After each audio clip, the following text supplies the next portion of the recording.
Going to be all buttoned up tonight at American Family Field as we get you set for game one of this series of Pirates and the Brewers coming up tonight. And Connor Griffin turning 20 years old today. So how does his 3 weeks or so in the major leagues as a teenager stack up against some of the recent teenagers to play in the major leagues? Our Penn West University stat of the day. Yeah, not a very long list when you look at it. Obviously, Juan Soto was exceptional through his 116 games. Not so much for Mike Trout or Justin Upton, but it's a very difficult game. It's just hard to fathom at 19 years old playing in the major leagues. But he's been holding, for sure, he's been holding his own. And to do so at a premium position, unlike the others on that list as well. And so, what have you seen from him, the glimpses of his greatness to be, hopefully, for the Pirates? Yeah, there's been struggles, of course. You see this package. I mean, he's been able to handle the ball away from him, goes with the pitch. A few of those pitches that are out over the plate. His defense, better than I thought, really, for a young guy that hasn't played a lot of short, just one season in the minor leagues in short. And, yeah, he's been solid. The power will come. Just missed hitting his first career homer in that last homestand. But, the future is bright. There's learning lessons, of course, at this level. But Connor, no longer a teenager. Yeah, 20 years old and facing the 33-year-old Brandon Woodruff of the Brewers. And even post-surgery, he's still been a tough customer to try to hit. Yeah, I mean, he's been good against everybody, but it seems like, even better against the Pirates. He has been a tough customer. Big guy, comes at you, not throwing as hard as he once did, but he's been tough against Pirates, especially his last three. Yeah, and he'll face Paul Skeens, the reigning Cy Young Award winner. Goes for the Pirates, Woodruff for the Brewers. First of three from Milwaukee, a divisional showdown coming up from American Family Field right after this here on Sportsnet Pittsburgh.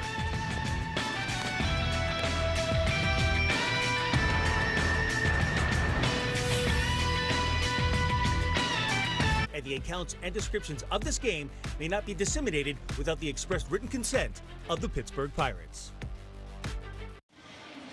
Crowd filing in here in Milwaukee, a place where the Pirates have won about a third of their games all time, but they have not had a reigning Cy Young Award winner pitch here in this ballpark until tonight, as it'll be Paul Skeens going for the Bucks, who won one of the three in Texas as they continue the road trip tonight. And for the Pirates in their lineup, O'Neill Cruz has homered in 2 straight. Brandon Lau, and then it's Brian Reynolds. Marcell Ozuna homered the last time he faced Woodruff. And then it's O'Hearn, Nick Gonzalez starting to heat back up again. Horwitz, Connor Griffin on his birthday, and then Henry Davis, of course, catching Skeens.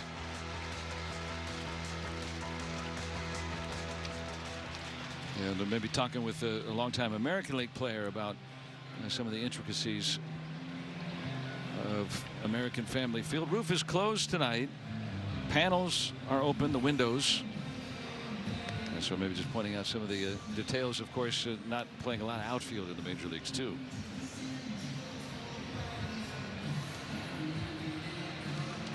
Brandon Woodruff making his 5th start.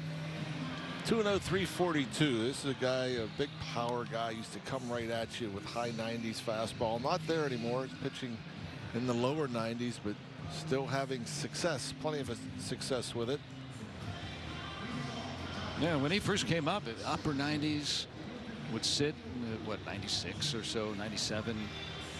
And had a shoulder surgery and then a number of setbacks. In 24, didn't pitch at all. 25 didn't come back till right before the All-Star break, but he's got an 18-inning scoreless streak against the Pirates going, which could end momentarily the way the Cruz has been swinging the bat. Would have homered in every game in Texas if it wasn't for their center fielder Evan Carter. And for whatever reason, you see that's a first pitch fastball at 90 miles per hour that O'Neill Cruz cannot connect with. I mean, it was 96 like that. He has something with the delivery, something about the deception that he's just hard to get the barrel to. Rengifo has enough room, and Cruz fouls out to start the game one of the new Brewers, and defensively for Milwaukee, they've got a lot of good players in the field. They pride themselves on the defense. Lockridge, very good, and Mitchell in center. Frelick just won a Gold Glove. Rengifo was a finalist last year. Hamilton and Turang in the middle. He won a Platinum Glove. Turang, Bowers, and then William Contreras, and they really control the running game. I'll be interested to see how the Pirates try to run, if they do, here in this series. Maybe they can jog in this tiny ballpark. Yeah, that would be nice. And again, you see Brandon Lau, he was ready to swing the bat. That was 91 center cut. He couldn't get the swing off. There's something about his fastball that gets on you. Another one, 91 center cut. A little bit late was Lau.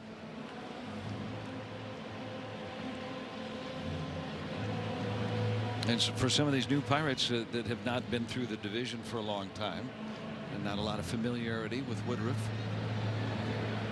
But even if there is, it doesn't mean that you have more success. As we've seen overall, some good numbers from Woodruff post-surgery too. Yeah, and he does. He seems to come at you a bunch, and that's very a lot of confidence in his fastball, which you'd think would be difficult when you're once a upper 90s guy to a low 90s guy. You'd think you'd feel like you have to throw more off-speed stuff, maybe pick a little more. Right on the outer edge. All fastballs to start for Woodruff. And yep, just barely catching the outside edge.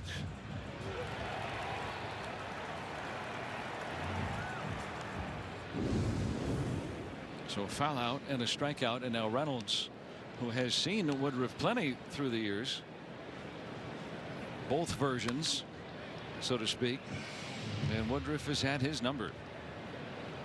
Yeah, he was geared up. He got the swing off. Was out in front.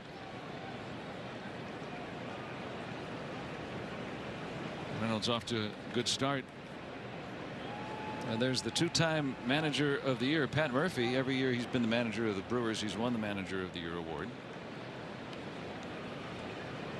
Brewers won 97 games and the division last year. I like what you said when we began the broadcast. To be the best, you got to beat the best, the old adage. But I mean, this is really the start of 13 games against the Brewers. You got to win the season series at least. Yeah. You figure by the end of the year, if the Pirates want a chance to win their first ever Central Division title. You don't play the Central as often as you used to, but yeah, to win the division, you're going to have a good record against your division foes. And Pirates have started off with back-to-back series wins against divisional teams. First time they're facing Milwaukee. And Woodruff continues his mound mastery. A 1-2-3 inning. And Paul Skeens will have his turn. Now Paul Skeens on the mound for the Pirates. And here is the Brewers line up wearing their City Connect uniforms tonight. The old barrel man. It's Bryce Turang, his World Baseball Classic teammate, to lead it off. Contreras, and then Bowers, the three-hitter. Tyler Black just caught up today, is the cleanup man. Rengifo, Mitchell, Frelick, Lockridge, and Hamilton. No Yelich on the injured list. No Churio. So a guy that they just selected the contract of with very little major league experience. He is the cleanup hitter for the Milwaukee Brewers in this game against Paul Skeens today. Yeah, good luck. You're hitting cleanup against the best pitcher in baseball. And the Car Shield numbers for Paul Skeens. That ERA continues to fall after that rough first outing. 3.27 ERA. Just one more strikeout than inning pitched.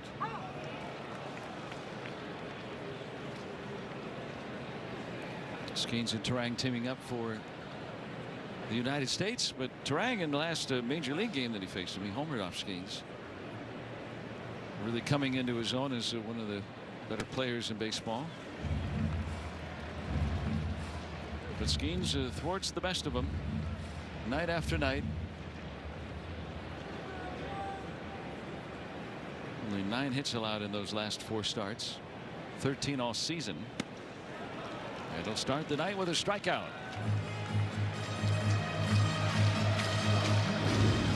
Coming right at Terang. 98. Pretty much middle. Belt high. Look at the AHN Super Bowl.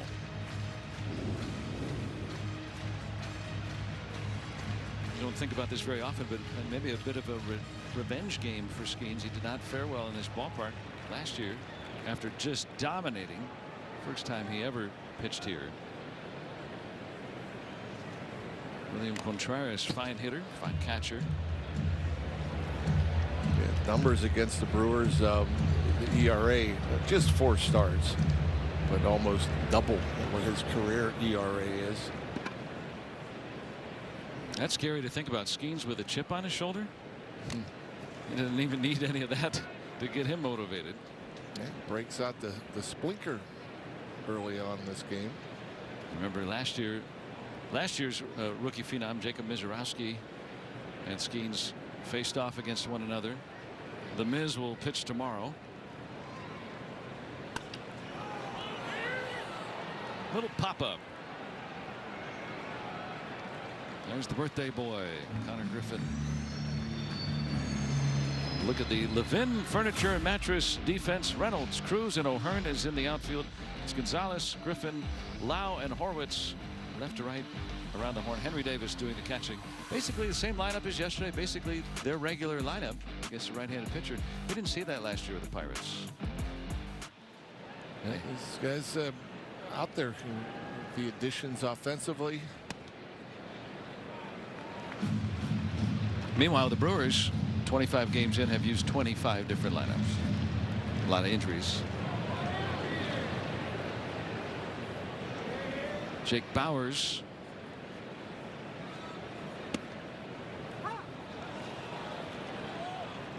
Tom Hanahan calls the balls and strikes tonight. Sinker just below the zone, getting the call.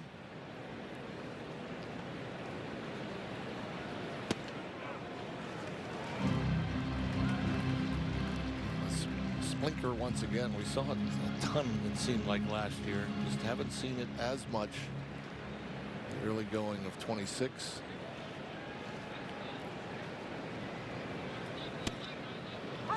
Back in there. Look at the Levin Furniture and Mattress strike zone. Maybe just missing everything low to Bauers, who has extra base power.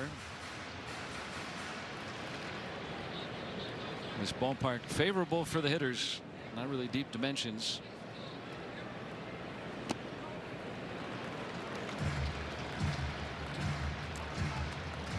Yeah, the ball seems to fly here too. Yeah, it's 400 to straight away. Even the center. The ball just doesn't seem to come down. Windows are open tonight, but not much of a breeze blowing in from them. And that's a really nice changeup. And he takes care of 2 on strikes. A 1-2-3 inning for Paul Skeens in Milwaukee. Soft per gallon every time you visit. Pitching dominating the first. Marcell Ozuna. Good career numbers against Woodruff. Homered off him last time he faced him.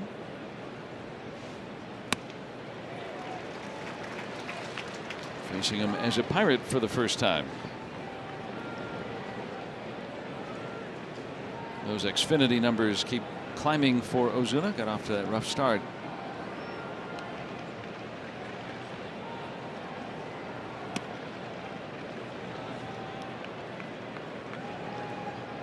Going with more of a 2-seam look at Ozuna. Lots of 4-seamers in that first inning. Works the count in his favor.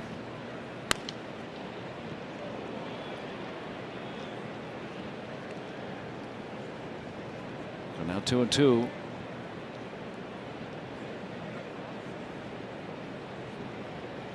And their great homestand. Trying to keep it going on the road. Well, he's one of those guys, when he gets hot, he can carry an offense. And, you know, we have a few of those guys. We got a handful of those guys this year. It was nice to see him, have some success and a couple of homers and more contact, more hard contact.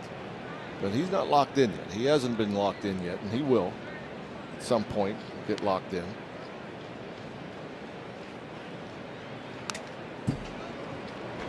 And that's really the beauty of the Pirates adding Ozuna and some other veteran hitters. And now not everybody has to perform every night.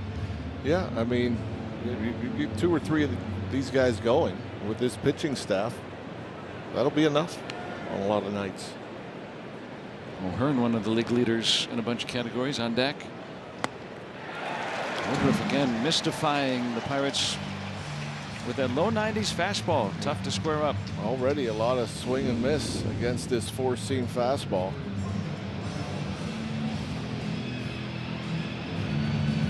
I mean, that looks like it's in a location and a velocity that would be inviting to the hitter, but not just Pirates, but we've seen. I mean, it came in with an ERA in the low 3s. He's doing something right. Ryan O'Hearn came into today's action, 3rd highest batting average in the National League, 2nd in on base at 929 OPS, 10th best in the National League. Was there anybody that you faced that was like that, where maybe they weren't throwing particularly hard, but you just couldn't see that fastball? Sid Fernandez, when he was with the Mets back in the early 90s, it was the same thing. He just throw fastballs up at 90, 91, and watched them before I got up here. And O'Hearn will challenge, and this is an ABS challenge powered by T-Mobile. Hitters are pretty good at in and out. We haven't seen them miss many when pitches are off the plate.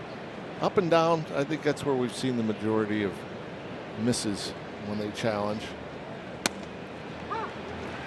And you mentioned on the radio side yesterday, if you're going to challenge early on like this when nothing's really going on in the ballgame, you got to be sure. That pitch missed by an inch. So 100% sure. I think it's just they're too valuable to waste when you have nothing going on. In the air, Mitchell covering a lot of ground. The center fielder over to make the second out. Straight away left field. Just missed it, did O'Hearn. And O'Hearn, what we've noticed since he's been a Pirate, not a lot of movement, compact swing, short and quick to the ball. I mean, he took a couple good swings at it. That one, he just missed hitting out of the ballpark that way. And Nick Gonzalez.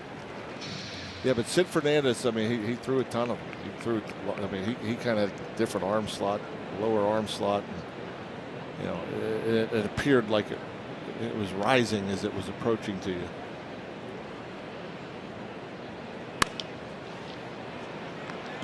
Out to Hamilton at short. 6 up, 6 down for Brandon Woodruff here in his home ballpark. Back earlier today, I was speaking with Chris Truby, and before the guys were doing infield drills during pregame, I said, doesn't the grass seem a little thicker? And he said the ball was actually playing slower here at this ballpark than it has in the past. Well, I spoke with the head of the Brewers grounds crew, and Ryan Woodley, and I asked him if they had changed anything, and he said they switched over the grass type, similar to a bluegrass that PNC Park has. But PNC Park, the head of their grounds crew, Matt Brown, told me a few tidbits on the differences of the two. The difference in Milwaukee, this grass type now is a different sod farm to achieve more wear tolerance indoors. And then they also use growth lights, which helps with the recovery, which is why you see this grass seemingly look a bit thicker. The Pirates use a different sod farm and achieve wear tolerance and recovery through outdoor growing conditions. So, Joe, apparently those growth lights, too, are somewhere in the parking lot around here, and they'll actually wheel them in to help with this grass. But it is thicker than it has been in the past. Yeah, they're out by the dumpsters. That's a really astute observation, Hannah. I mean, that could play a difference in the game here because the Brewers are the leading ground ball hitting team in baseball.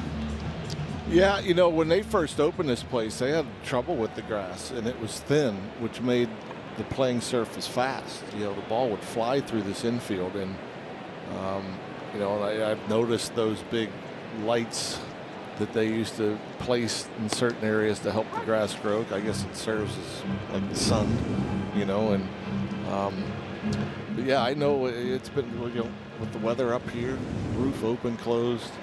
You know, they've had some issues over in the past, but I'm sure the players would like it. The consistent type of grass that you get in the north. You know, this is probably one of the colder environs, maybe shy of Minnesota, throughout Major League Baseball. I would think. And with the dome, they can close it up, but that creates challenges. It doesn't get as much sunlight. They had it open until just a couple hours before game time today. We'll see if that plays a factor. Remember, the Pirates have shown that they can play some little ball too. So for sure. Pirates playing on a turf field in Texas the previous series. Rengifo on the ground. Allowed to come up and get it. A couple of ground ball outs for Skeens in the second. I think throughout Major League Baseball, the stadiums that have grass, they all play fast now. It used to be you'd go to different places. Chicago, for instance, had really thick grass. The ball slowed down a bunch naturally. There was a few places that had thicker grass where it played a lot slower. But nowadays, everywhere you go, it seems like the infield is as fast as turf. All these fields are in such great shape, and you know they keep the grass short everywhere we go nowadays. Some places like a putting green. So even more of a challenge for the pitchers. Yeah, they're used to it. Like I said, it's like that pretty much everywhere, and it's been for a while. Yeah. You know, it's. And Skeens getting a couple of ground ball outs after a couple of strikeouts in the first inning. Got a little help from his friends out there. Had 2 strikes on the leading on base man in the National League, Garrett Mitchell.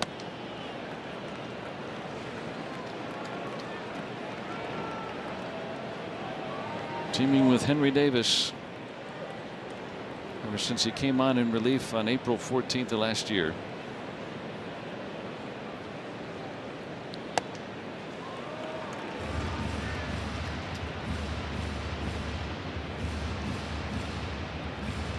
Just a couple times up and away.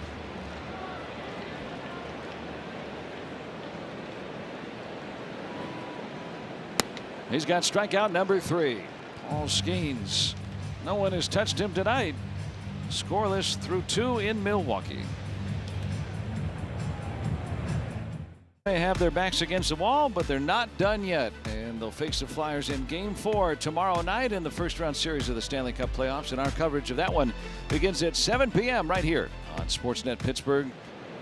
And remember the Pirates game, because of the Penguins in the playoffs. Pirates tomorrow night on S&P Plus starting at 6:30. So make sure you have both TVs on.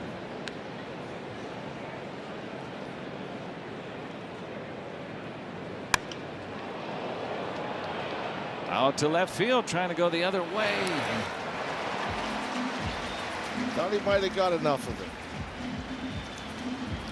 Did pretty well. That good trajectory. Well, starting to see him a little bit better now. Getting some better swings, it looks like. But still 7 in a row retired by Woodruff. Here's the birthday boy, Connor Griffin, turned 20 today. His first time facing Woodruff.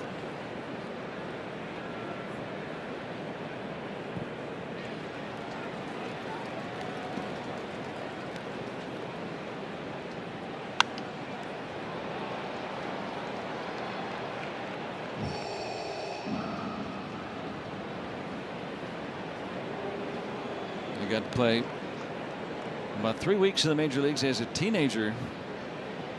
So few ever make it up that early. That ball's driven. Now to right field, Connor Griffin on his 20th birthday has hit his first home run. Connor Griffin with home run number 1. Happy birthday. Boy, that shot out of here. I mean, that's something else. What a great birthday present. And we've been waiting to see the power. He has legit power to all fields. 4th player ever on their 20th birthday to homer. First since Aramis Ramirez, of course, with the Pirates. There's another hard hit ball, base hit for Henry Davis. And now they will give the congratulations to Connor Griffin. That's all he had to do, is just get into his 20s.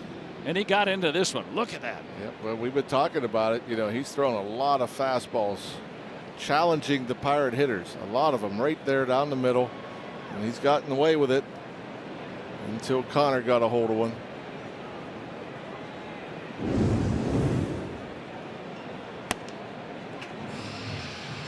Remember in spring training, that was what the Pirates had to decide to send him in the minor leagues.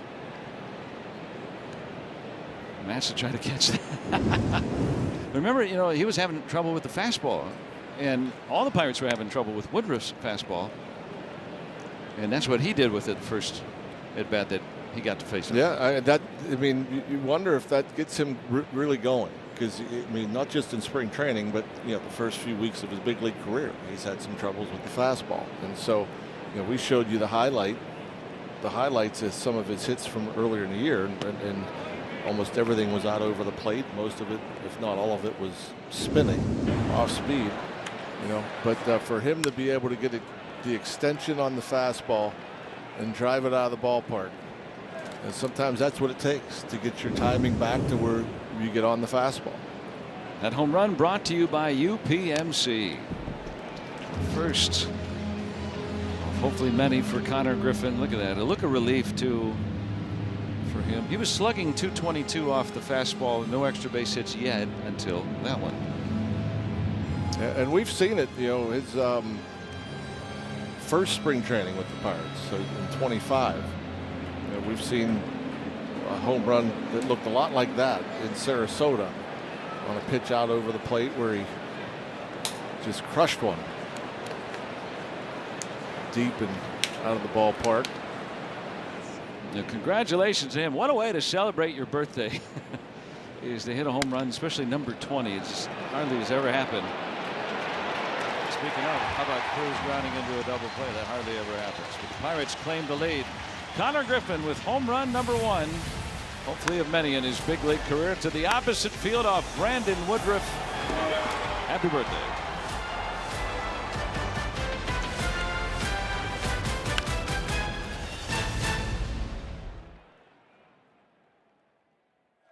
And the double play duo, a hug for Connor Griffin, striking home run number 1 on his 20th birthday. Teens can be a little awkward. Well, obviously, no big league homers as a teenager. I'm ended up going out on a limb by saying in his 20s he will hit hundreds. Isn't that something to think about? So day 1 of his 20s, he's on the board against a guy that the Pirates, first 7 guys could not solve, but he saw them talking to each other about what they're seeing, and Griffin just saw it better than everybody else, and then Davis did too. So maybe spelling things to come going forward here. Got a man there, 1 out. So you think of some of the guys in recent years that have played in the major leagues as a teenager. It's time to stack the deck, presented by Baseball Card Castle in Cranberry, and some of the recent major leaguers who have played as teenagers in the big leagues. And you think about Andrew Jones, who's going into the Hall of Fame this summer, and Adrian Beltre, who came up and started on opening day as a teenager. He's among those. Who else we got in there? Is it Ken Griffey Jr.? Yeah, Andrew Jones here. We got the sweet swing of Ken Griffey Jr. Of course, Juan Soto. Adrian Beltre. Now he got to start on opening day as a teenager. Came up the year prior with the Dodgers in '98, I think. And he's in the Hall of Fame. So, you know, it's big shoes to fill. A lot of these guys either became really good players for many, many years or Hall of Famers. Because teams are just not going to call you up for good as a teenager. Once in a while you see somebody in an emergency basis. I mean, you're called up, you're going to have a very good career, history tells us. Yeah, if you're getting called up as a teenager, it's because you have nothing left to prove anywhere else, and you know, with a lot of promise. It's in the cards for Connor Griffin, who just hit his first major league home run in the top half of this inning. Who did you see any of those guys play as, or if not teenagers or early 20s? You mean Andrew Jones, right? I think. You know, playing against, yes, yeah, for sure. Andrew Jones. You know, of course, Griffey. Just watching on TV, I didn't play against him, but with him being in Seattle. But I mean, Andrew Jones and you know what he did in the postseason. He was a teenager in the postseason, if I'm not mistaken. Wow. I could be wrong, but he had a couple of homers in a game. I think if he wasn't 19, he was 20. Well, maybe Griffin will be there this year. How about Paul Skeens here? So far, 8 up, 8 down. Let me know if an outfielder is needed tonight.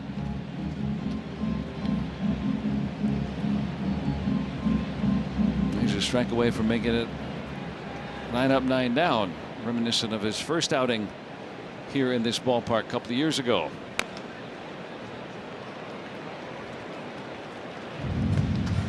Kind of a different movement to that last splinker. Kind of broke down and in towards the left-handed bat.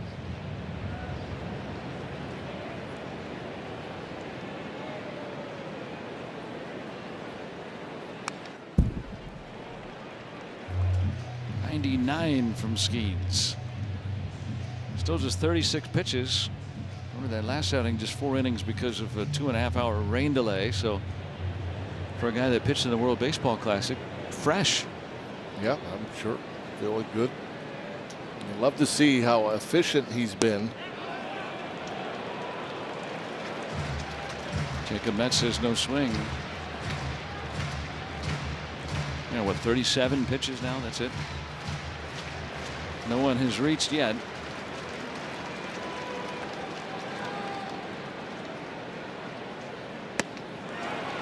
And Hamilton can't put it in play. 4 strikeouts, 9 up, 9 down, and a right smile for Skeens. Welcome to the Toyota Rav 4th inning. And the Pirates have the lead in Milwaukee on a Connor Griffin home run, 1-0. On his 20th birthday. Yeah, take a look.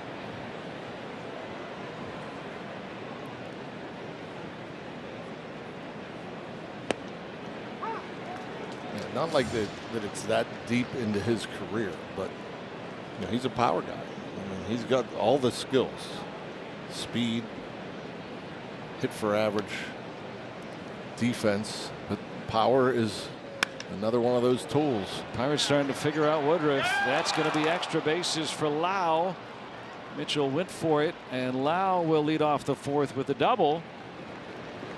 So some hard hit balls now by the Pirates against Woodruff. Yeah, you got to admire the adjustments. You know, he continues to attack with the fastball, and again, he got some swing and miss through the first 6 batters of the Pirates lineup. But then all of a sudden, adjustments were made. Guys were up there ready for it and getting on top, driving it.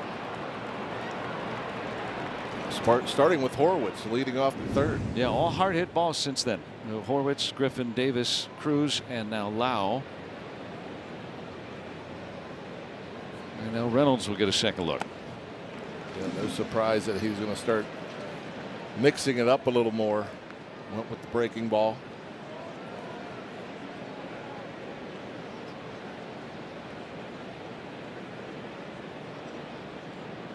Trying to at least move Lau over.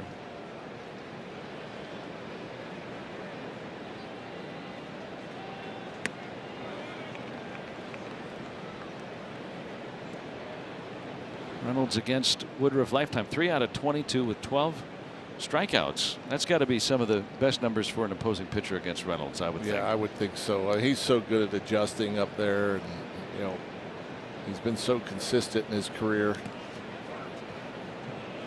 Well, if you believe in the law of averages, then start to progress to the mean a little bit for Reynolds here coming up. And now all of a sudden, after some fastballs getting turned around, went with the breaking ball and 2 consecutive changeups.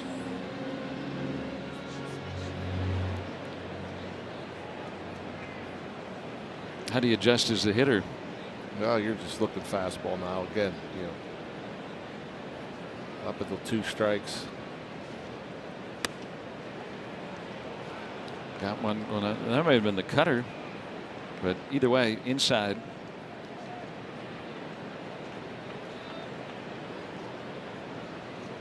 Three balls and a strike after Lau ripped a double. Woodruff shaking off Contreras a couple of times.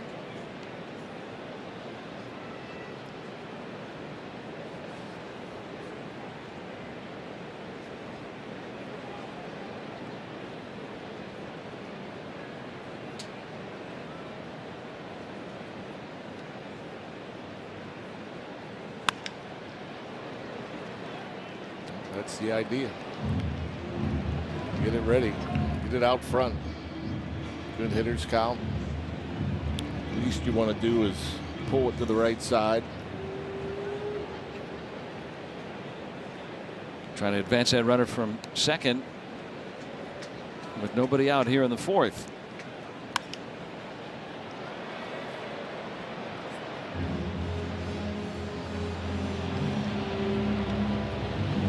Still 3-2 on Reynolds. Pirates getting their run in the 3rd inning. Connor Griffin with his first major league home run on his 20th birthday. Seeing if they can get to Woodruff again here in the 4th. He'll take the walk. So 2 on with nobody out. Pirates here on the road trip make the plans to come on out on the homestand Sunday, May 3rd. The Pirates will host the Reds at 1:35, and kids 14 and younger can take home a Pirates-themed comic book on Superhero Day. Get your tickets at pirates.com.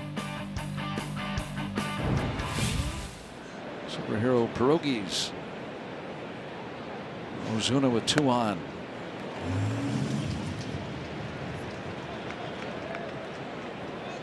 Does the goal change here? Are you still trying to advance runners now with 2 on, or is it different? No, not a guy like Ozuna. He's looking to come up with a big hit, driving at least 1.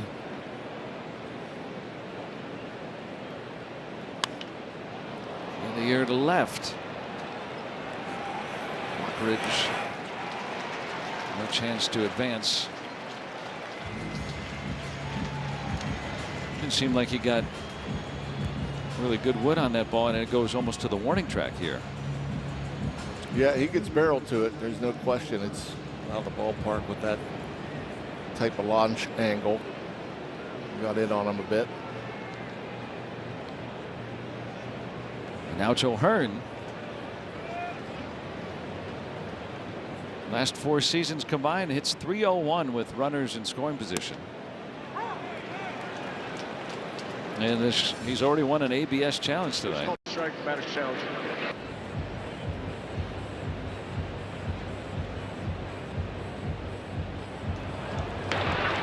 Pitch the ball. Pittsburgh has 2 challenges remaining. ABS powered by T-Mobile.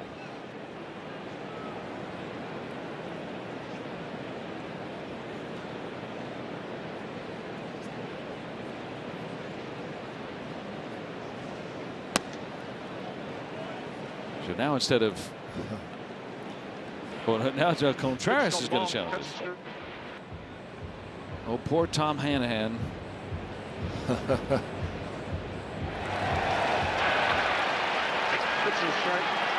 Walk has 2 challenges remaining. Just barely. What do they used to say? Counts right. That's right.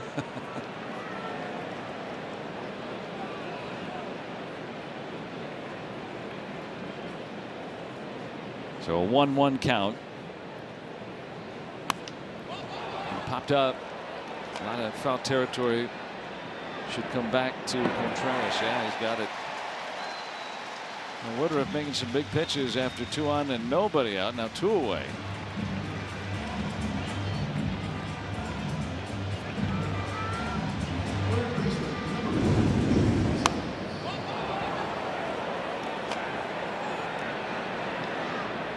Ball comes back to the catcher.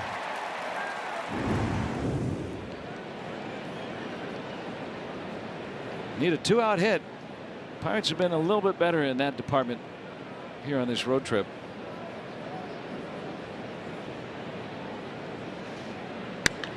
That's roped into left. Nick Gonzalez. Lockridge, a good arm though, and cut off. The run is in before the final out is recorded. So Nick Gonzalez knocks in Lau, and the Pirates will add on, leading 2-0 here in Milwaukee.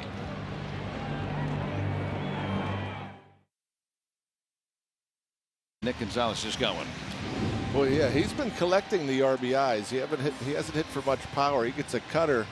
It's down around the knees, but middle of the plate. Nick Gonzalez, see that short little compact swing.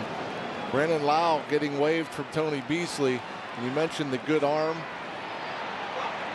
by the left fielder Lockridge. And Brian Reynolds, that's a situation where, you know, at times if you're on first there, you don't want to make the third out at third. But if you feel like the throw in has a shot at cutting down the runner at the plate, I'm not sure that was a strong enough throw to do it. But that's what Reynolds is thinking. You know, I'm going to keep going. And, you know, you see the little stutter step he had, but trade that run for an out if you feel like he could be thrown out at the plate. And if the cutoff man, in this case the third baseman Rengifo, if he lets it go, you end up in a situation where you have second and third 2 outs. But at times you will make that trade if you feel like the runner could be thrown out. And so Gonzalez gets an RBI single, boosting Skeens. First time through the order, he didn't allow anybody to reach or involve any outfielders. By the way, Gonzalez among the leaders, 429 now with runners in scoring position. That's how he's racked up a dozen RBIs without the aid of a home run. He's so generous knocking in everybody else. Yeah.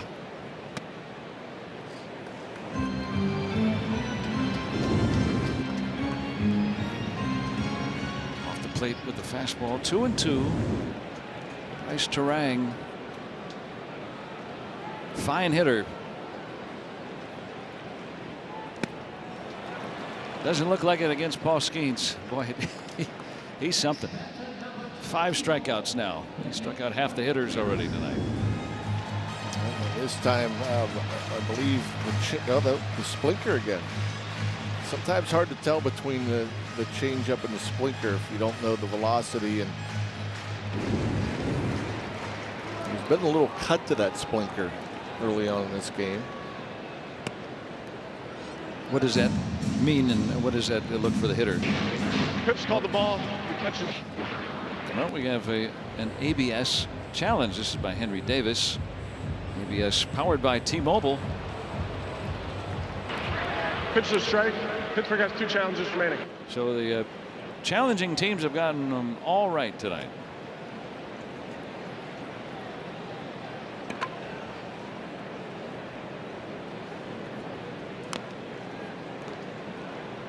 There it was again, and again it appears there's a little cut, and I don't know if it's coming out like that on purpose or if he's just getting to the side of the ball a little bit or not. I mean, it's always had good downward movement, but not only is it moving down, there's just a little bit of cut to it.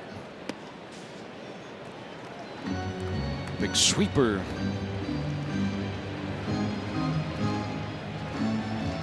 Not happy with that one. He don't like to miss by that much. Rarely does. And roll over that one. Contreras does not run well. Plenty of time to get him for the second out. 11 in a row retired by Skeens to start the game. Hey, next week on Friday, the Cincinnati Reds will be in town. It's a 6:45 game, and you can enjoy a pregame Miller Lite happy hour from the time gates open up until first pitch. Go to Pirates.com/tickets. Come on out as the Pirates return home. It'll be Monday night against the Cardinals. First of 4, and then Cincinnati for that weekend series. More divisional baseball. First of 10 in a row against the Central beginning here tonight. Skeens just in a rocking chair. 12 up, 12 down against this good Milwaukee team. 2-0 Pirates.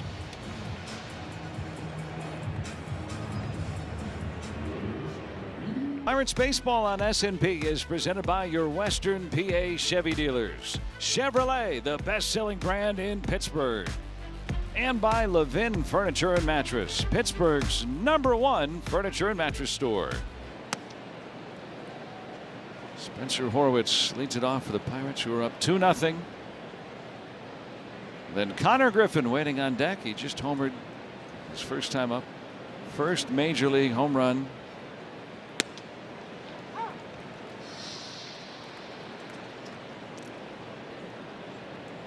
Horwitz, a hard hit ball to begin the third after the Pirates went quietly the first 2 innings against Woodruff.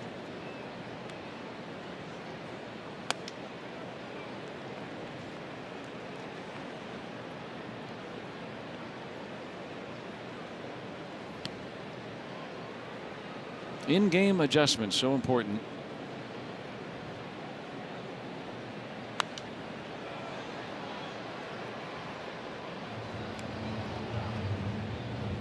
I'd like to have that one back.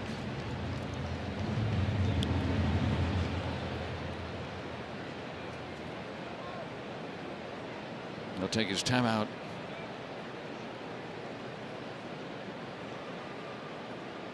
Been a good 2-strike hitter this year.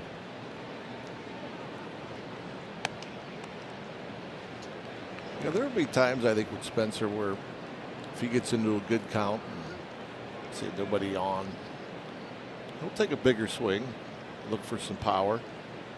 But when he gets the 2 strikes, he almost always shortens up. I mean, he might adjust in an at bat more than anybody. He'll take the walk and get on for Connor Griffin.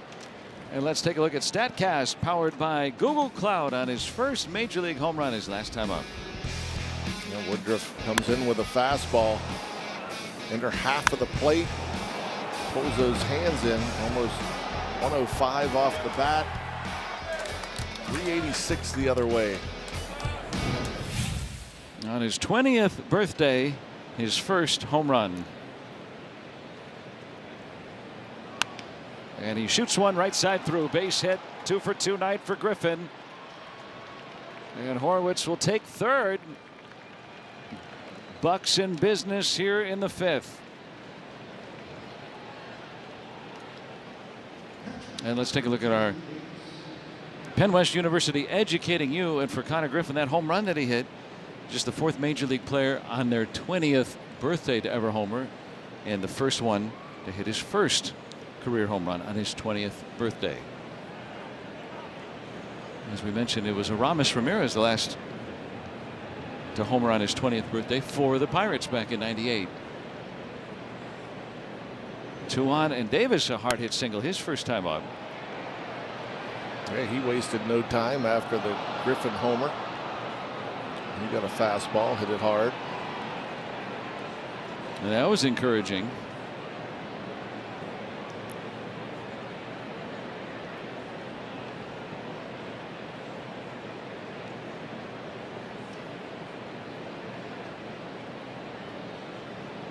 Deep enough fly ball here. Enough to yield another run for the Pirates. Of course, Griffin can run. He's stolen 4 bases already. So he's the 4th player to homer on his 20th birthday. There have only been 2 players to steal a base on their 20th birthday. None that did it the same night or day.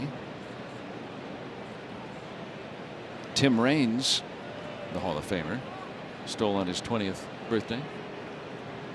And a former MVP, Phil Cavarretta.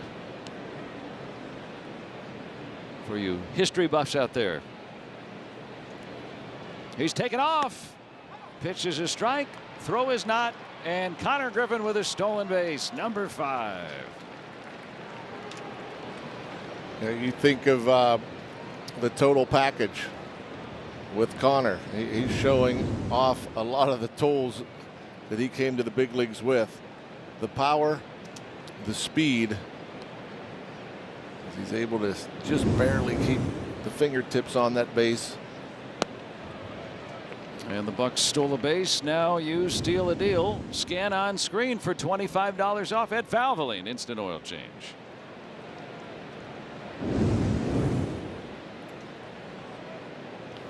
Keep him out of a double play.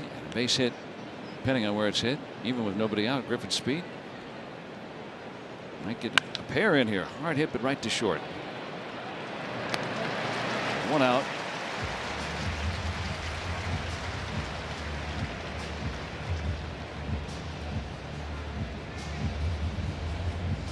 Woodruff has made some big pitches tonight to limit the damage.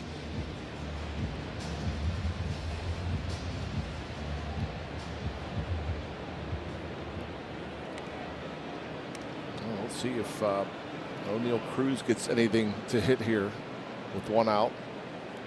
First base open.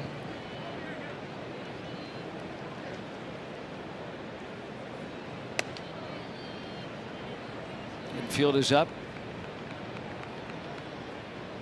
Cruz has homered in back-to-back games. Would have been 3 if he didn't have that homer robbed in game 1 at Texas.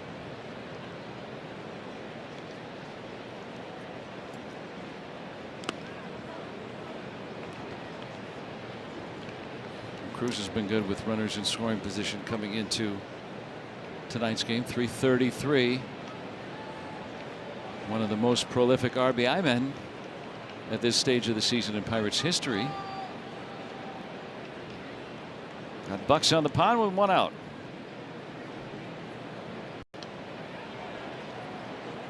.2-0 changeup from Woodruff. Yeah, no surprise. They're going to be very careful. O'Neill Cruz could certainly put this game out of reach with Paul Skeens on the hill.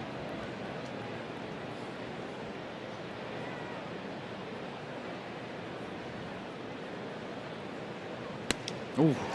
Power versus power right there. He dialed it up to 94, which for Woodruff probably his fastest fastball tonight. He's climbing the ladder looking for a chase.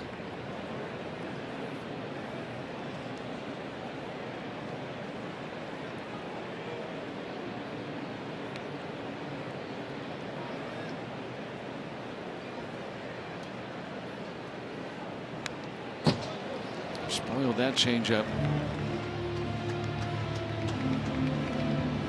He had a ground ball through that drawn-in infield. Griffin, even with 1 out, could score from second. Could play a pair here and double the lead.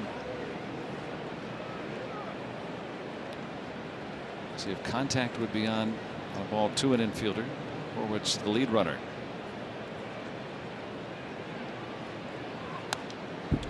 I would think so. I'd be surprised if he wasn't going on contact, just for the simple fact that you go on contact, you force them to make a play. The worst case scenario is you have first and third, and with Cruz on first and with the speed of Connor on third, it might only take another pitch to end up in the same situation, second and third, with 2 outs.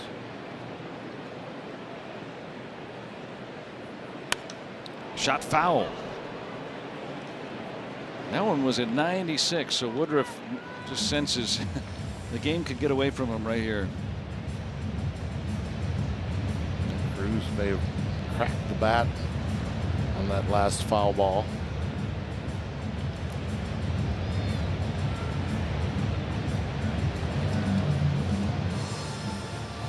Here comes another one from the Batman.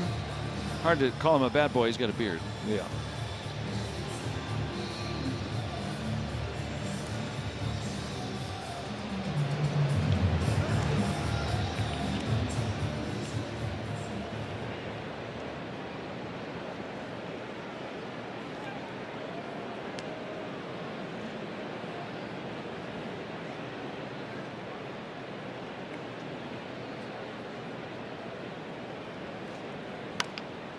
In play, here comes Horwitz home.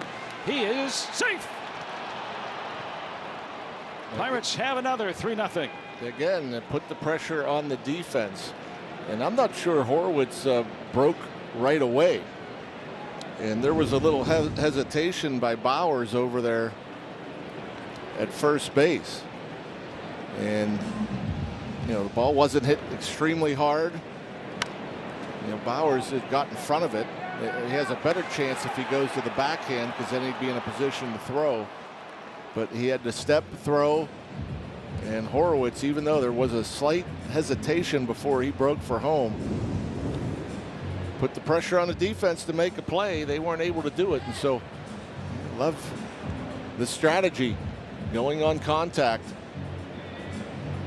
So O'Neill Cruz picking up yet another RBI. His 24th for Cruz. And Griffin can advance to third. So for Cruz, it's the fourth most by a Pirate before May 1st. And he's now tied for the league lead with Sal Stewart of the Reds for the most RBIs in the National League. And I'd be looking to see O'Neill take off. You know, sometimes you got to make sure you get a good jump. With one out, you don't want to get thrown out stealing. Sac fly obviously will bring home the fourth Pirates run. So if you're going to go, you got to make sure you get a jump. Lau doubled his last time up. Popped up. And Rengifo has a second out.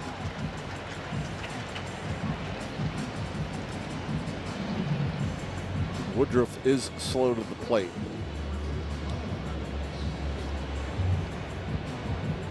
And Contreras, his catcher, has helped his pitchers. But yeah, that's really the big determiner, right? If you run or not. Pitcher's quick, hard to get a jump, hard to steal a bag. But if he's slower, go ahead and go. Pirates got a 2-out hit last inning by Gonzalez. See what they can get from Reynolds here. That's in the air. In play, Hamilton has the final out. Pirates add a run, and they are up 3-0 in Milwaukee. Big Time Bats is releasing the Paul Skeens Cy Young collection with historic deep cut bats, chrome bats, and baseballs. Go to BigTimeBats.com. 12 have batted against Skeens. 12 have been retired. No ball has left the infield. Tyler Black had his contract selected today.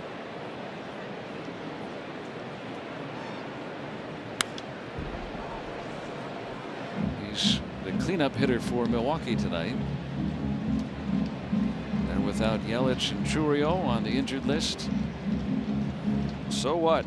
Pirates have had their share of horrors in this ballpark through the years. About time they catch the Brewers at the right time. And they're just better, I think, right? The Pirates coming in here. There's Churio, debuted at age 20. But I mean, the Pirates are just a better team than they've been facing the Brewers in recent years. Well, in the last 10 years, for sure. Did he go? No. I thought maybe. Pitching, they always have a chance of shutting down an opponent. But the offense A lot more weapons in that Pirate lineup.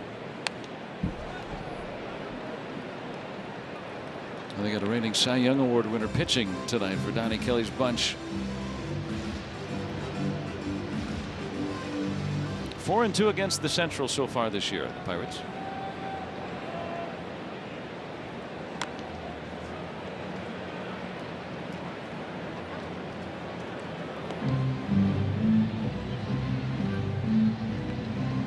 Won the first 2 series. And on the road as well in Cincinnati and in Chicago.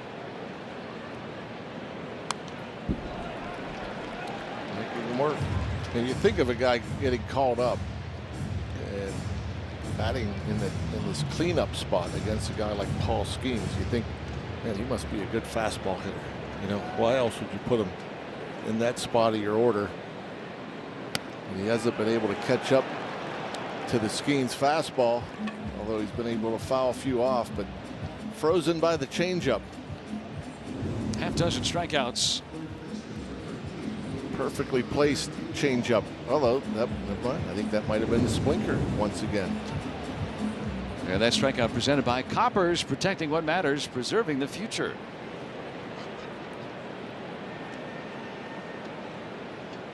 Now Rengifo.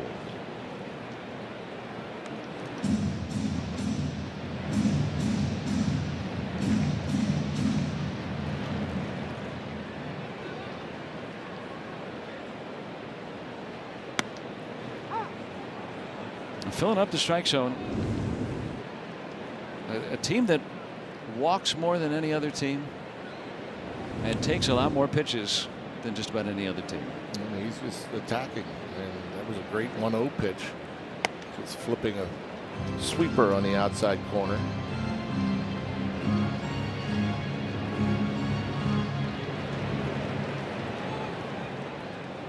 This will be his 60th pitch.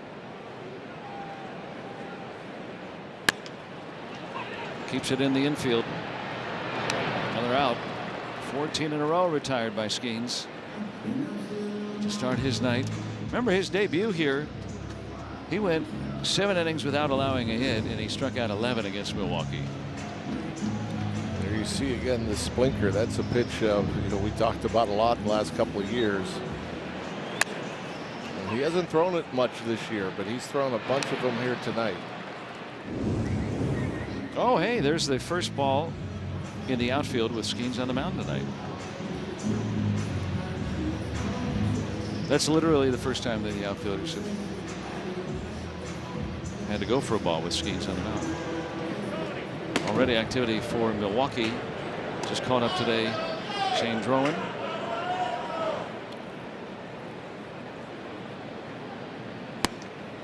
You'd have to think that would be it for Woodruff. Pirates made him work in that 5th inning. Threw a bunch of pitches. Drowan was a starter at Nashville and hasn't pitched since Sunday, and so lengthy pitcher. That would add up. There's 98 right at the top.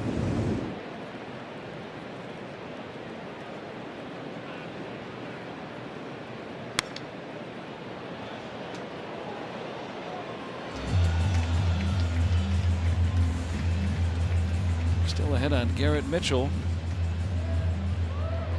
Skeens 14 up, 14 down to start his night.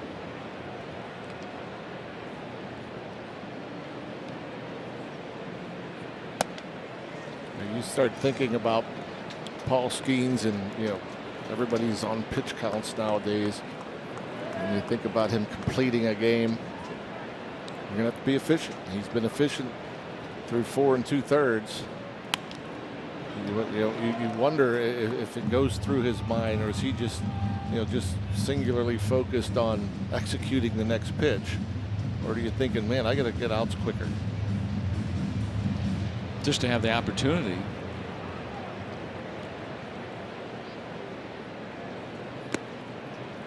Now, who knows? I mean, that game that he pitched in Milwaukee a couple of years ago, he was through 7 without allowing a hit in that game, but pitch count got him rookie season. Of course, in Chicago, he was so dominant in his first ever road start. And he comes through with his 7th strikeout tonight, 15 in a row, retired by Paul Skeens to start his night. 3-0 Pirates.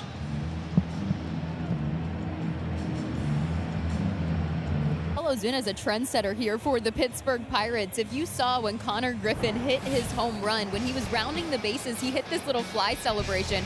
It's actually something O'Neal Cruz has also been doing this year when hitting his home runs. I asked him where he got that from. He said Marcell Ozuna did it. I asked Ozuna why he does this. He said, well, in Atlanta, they used to say big fly for the big bear. So now he flies around the bases when he hits a home run, and other guys have caught on, Joe. El Granoso, the big bear. Yeah, they hit a big fly, and so you fly around the bases. Sure, I hope they do that a lot. Already with the lead. Got in on the handle that time. Facing Shane Drowan, who has pitched in 1 big league game prior. Just 2 2/3 innings before that pop up. A couple of punch outs, 4 walks. That's a lot. Pitched 5 innings on Sunday for AAA Nashville, so they could use him as a long man in relief of Woodruff if they so choose.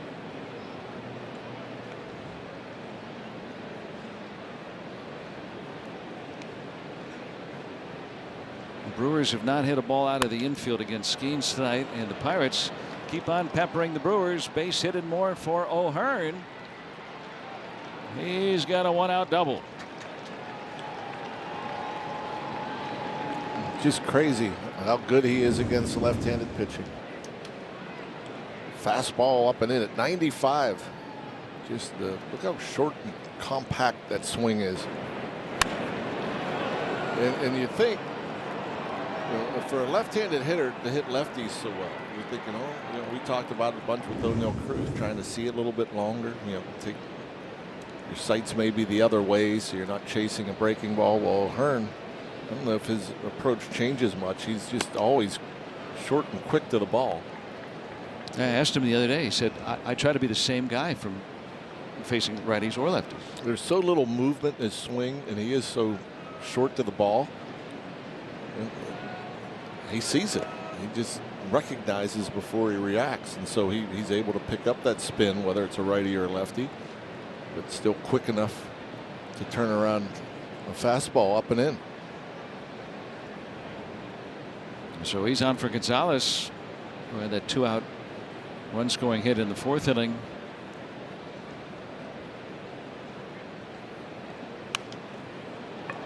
Watch out on deck.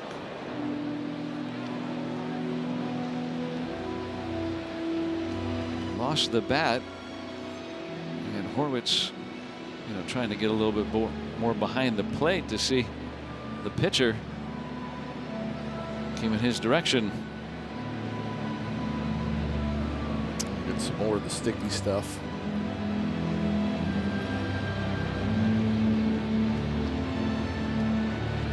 Horwitz going over scouting report with hitting coach Matt Haig.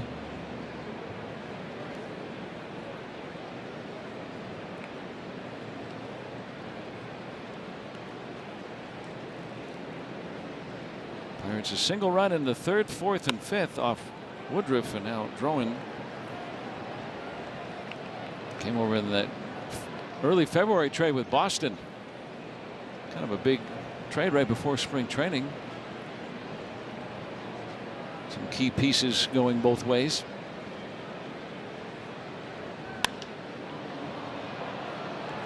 Carrying to right for Frelick. Hanging up there long enough for the 2nd out. Over in at 2nd. Still in scoring position.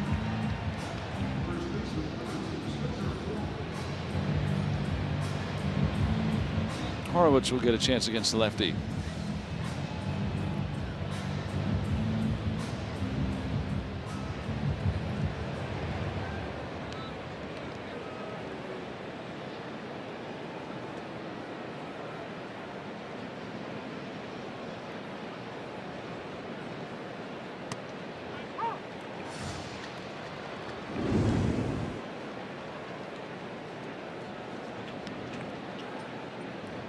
Top of the zone slider, perhaps a bit high. Hard hit and through. 2-out hit for Horwitz. O'Hearn will come in to score, and the Pirates have 4. 4-0. They lead the Brewers in Milwaukee. Spencer says I can hit lefties too. Sitting up there, doesn't get many opportunities against lefties. Gets a hanging breaking ball. Middle. Stays back. Stays up the middle. Try to pull that pitch. Pull it in the air. It's a good thing. Maybe a home run. Pull it on the ground. Good chance it's right at somebody, but stays up the middle. And that's another thing this offense has done so well this year is use the whole field. And it's yielded a lot of opposite field hits, but Donnie Kelly saying, you know, the approach is staying in the middle of the field, not necessarily trying to go to the opposite way. Yeah, I think if you're thinking middle, it's easier to adjust in or out.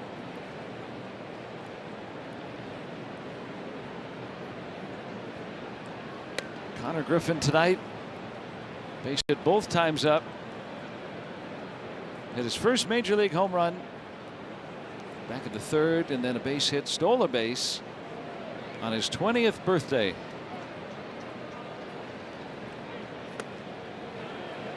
And who knows if that'll ever be done again. On your 20th birthday, a home run and a stolen base. First one to do both. Just the 4th on his 20th birthday to hit a home run, and the 3rd since 1901 to steal a base. Because most guys never get to the major leagues when they're 20 years old. No. And then, you know, if they are 20 in the major leagues, good chance their birthdays not during the season. Eliminate almost half the players. Oh yeah, that's right.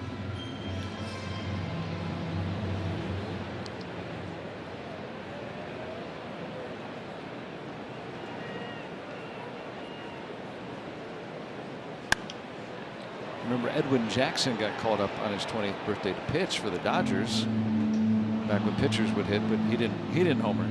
No, I'm sure he didn't steal a base either. No.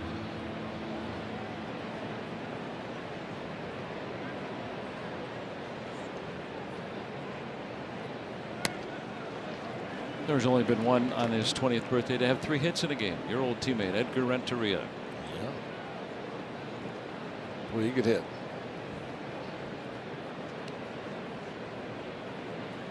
It was at Coors Field back in '96. Big jump for Horwitz. Liner to center, but right at Mitchell. Still now 4-0 Pirates.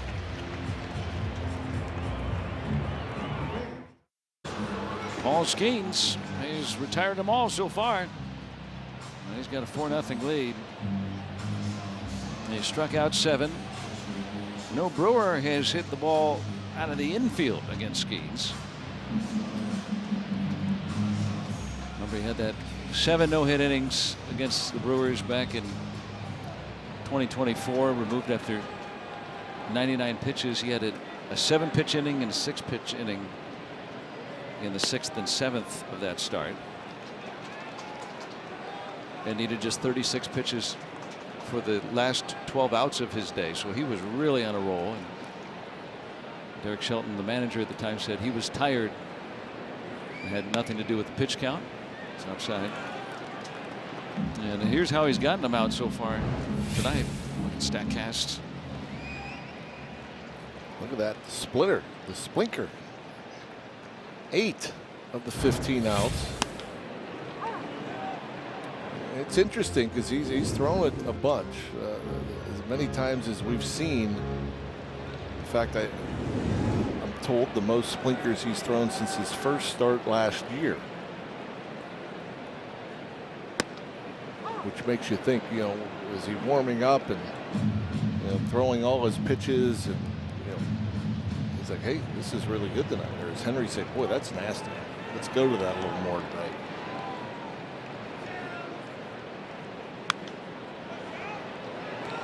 And then if it starts working in the game, stick with it. But that used to be his, you know, kind of number 2 pitch. Yeah. It kind of disappeared for a bit.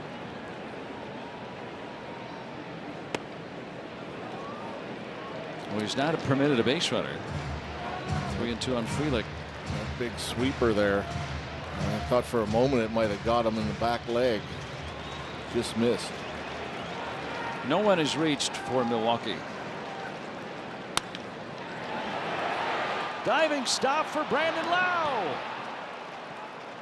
1 out in the 6th. And no question in my mind, Paul just said, hey, hit it if you can. Throw it right down the middle, let the defense work, and the defense does work.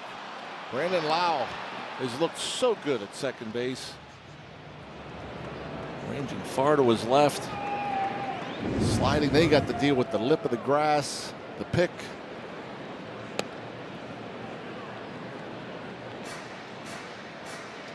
So 16 in a row to start. 75 pitches. Skeens has thrown as many as 108 in a major league game. It's kind of the timer now for a pitcher, right? The pitch count. You only get so much. Remember, he's coming off that truncated 4-inning outing 6 days ago.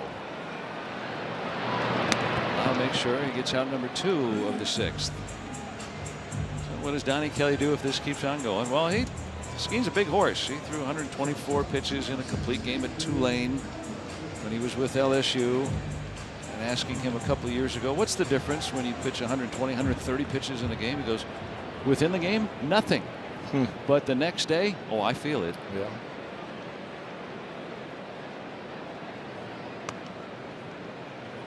It just looks so effortless. He's been consistently at 98 with the fastball.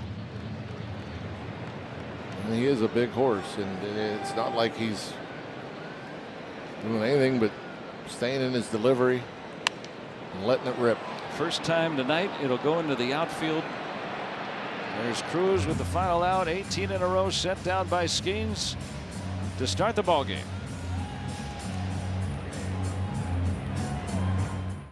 Pirates have built a 4-0 lead on the UPMC scoreboard. Pirates baseball presented by UPMC, the official healthcare provider of sports coverage on SNP.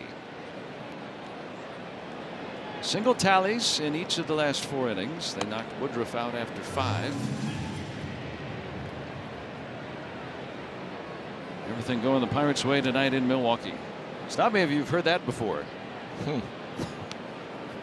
Not often. But this is a different Pirates team.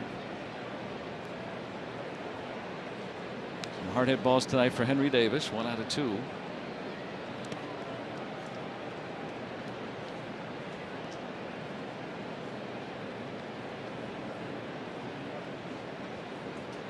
Shane Drowan in his 2nd inning of relief of Woodruff.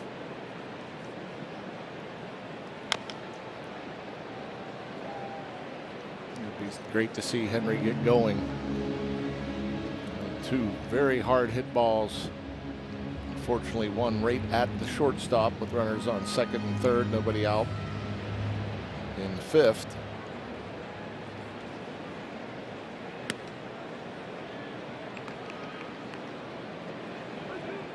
And now he's worked the count full here to start the 7th.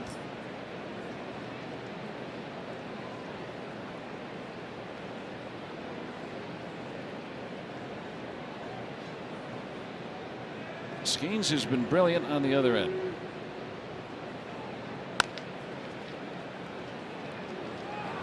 He stayed down on Hamilton. 1 out. And now here's a message from Levin Furniture and Mattress. Nobody sells Lazy Boy for less than Levin. Cruz up for a 4th time. One thing I love about this team offensively, and you look through the lineup. Now we're heading through the 4th time through, and really nothing from Cruz. RBI ground out. Nothing really from Reynolds, a walk. Ozuna 0 for 3. But you put 4 runs up. You know, it's an up and down thing. There's so much length to the lineup now. We really haven't had that for so long. You can score from anywhere, 1 through 9. Everybody has contributed tonight in some fashion or form. Against the lefty, Cruz lines out. You don't see a center fielder break back very often on a ball hit that low. I mean, that's a good point. Another great at bat from O'Neill Cruz. I'm thinking that's the kind that's going to burn the center fielder, because it's not that high off the ground, but yet the read was perfect for Mitchell. He started back. You take a step forward, it's over your head. Another strong AB against the lefty for O'Neill. Cruz has more hits this year against lefties than he did all of last season. Paul Skeens back to the mound. Brewers have done nothing with him tonight.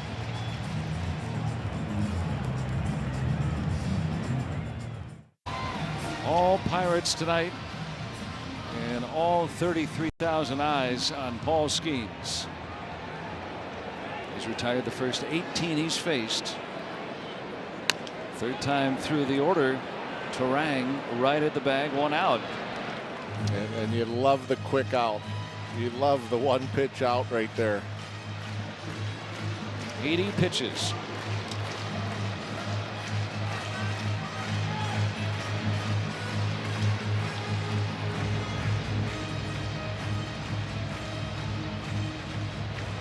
Last inning, the Brewers hit a ball to the outfield for the first time.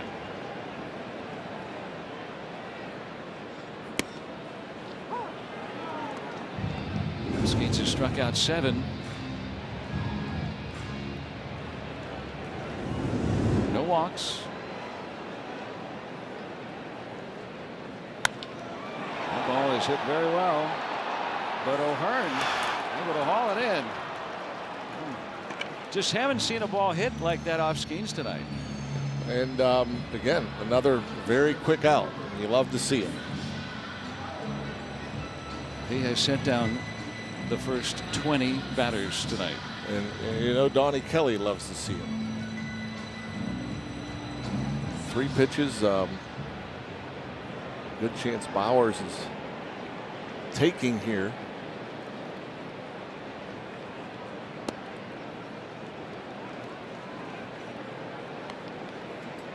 Just missed with ball 1.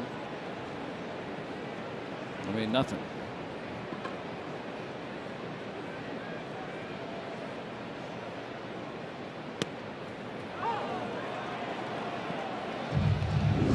I mean, it might help him a little bit that, you know, he's been in this position before here in this ballpark at this stage of the game. Yep.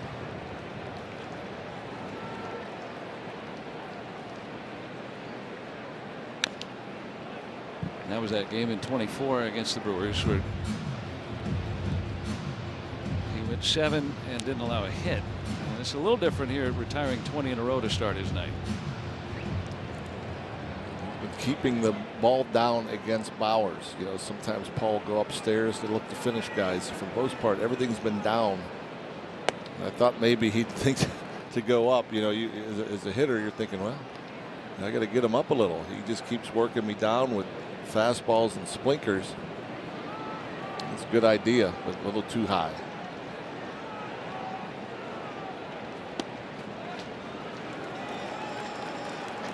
Time just a regular changeup.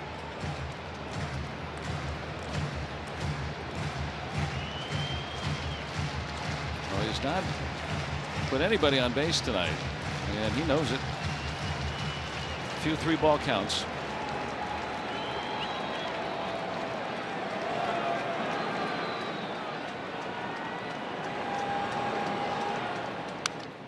He's going to challenge him.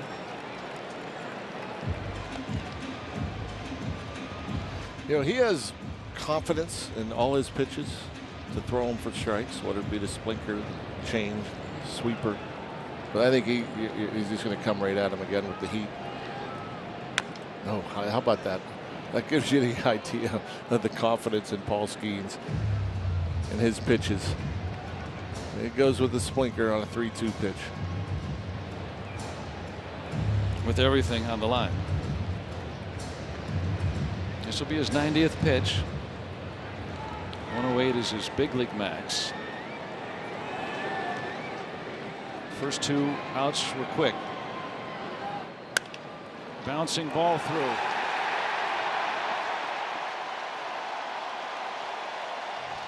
Jake Bauers, the first Brewer to reach tonight against Paul Skeens.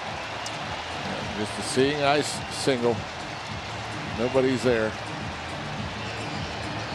But that's the right approach, right? I mean, you got to challenge him. Well, yeah, he goes. Well, of course you're going to throw strikes. I'm amazed that he went with back-to-back splinkers and 3-2 counts. You know, and throwing 98, but having confidence to be able to throw it in the zone when he's dealing with a perfect game. Yeah, a perfect game means nobody reaches base. You can't walk somebody. Well, you know he wanted it. And he's going to get a no-hitter at some point. But when you get to the 7th and you're perfect, there's been 24 perfect games in the history of this great game. That's it.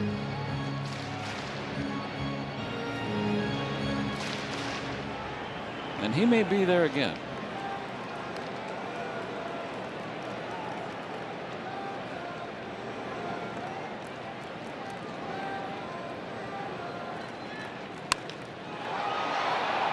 To center. 7 innings of 1-hit ball for Paul Skeens. Only he could feel like that's a disappointment. He's so good.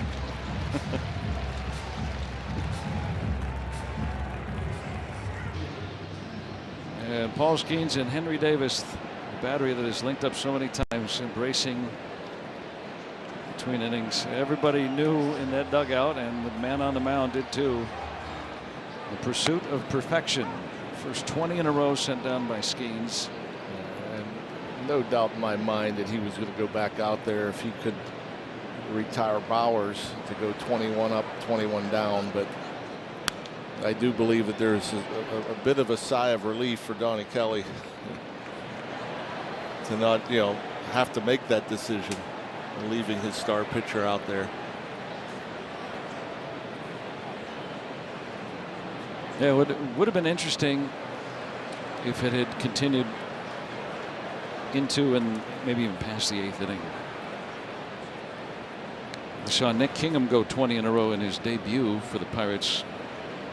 But you start getting into the 8th and you haven't allowed a base runner, that is some really rare error. He was that close.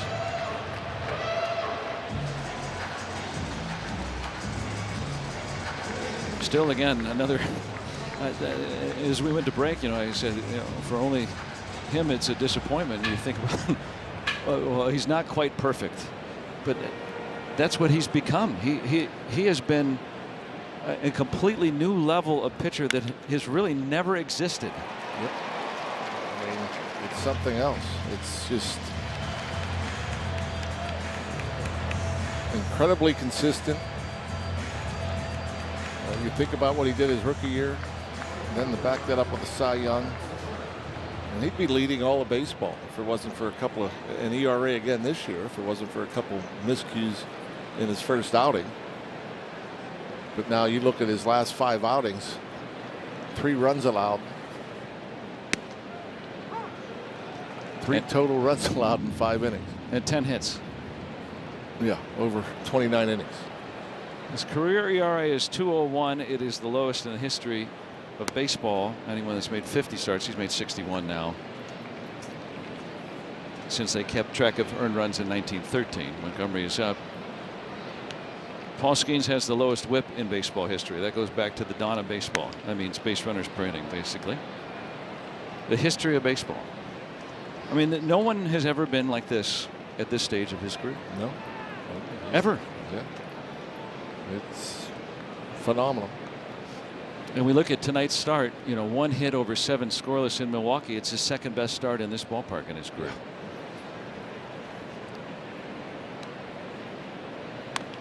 The bar is incredibly high for Paul Skeens. No one had ever started the All-Star game his first 2 seasons in the major leagues. And he'll bid for a third.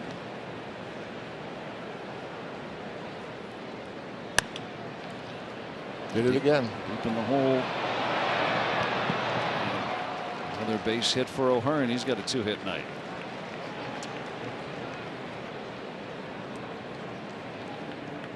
And don't forget, you can stream Pirates games at home or on the go with S&P 360. Just go to getsnp360.com or scan the QR code. Log in with your provider and get direct access to live games plus all the Pittsburgh sports content you love. And it's very handy this time of year with the Bucks and Pens both playing, so make sure you stream one while watching the other on your TV as well. Keep it with you as you're following Skeens' pursuit of perfection, retiring the first 20 Brewers tonight.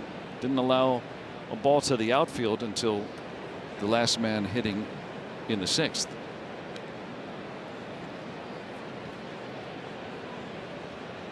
Redefining dominance.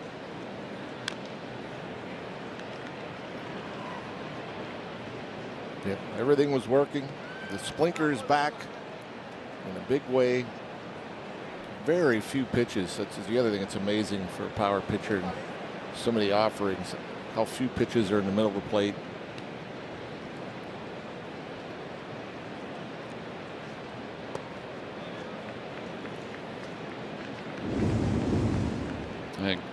Clubhouse manager here, Bulls, and sometimes they'll keep a memento or something from a certain outing.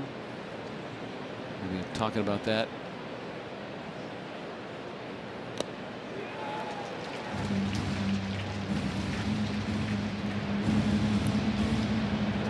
And no individual Pirate has thrown even as much as a no-hitter since John Candelaria in '76, and then the combined no-hitter Cordova 9 innings and Rincon in '97. And no Pirate has ever thrown a perfect game. There's only been 24 in baseball history, but Skeens allowing a hit with 2 outs in the 7th. Jake Bauers with a ground single up the middle.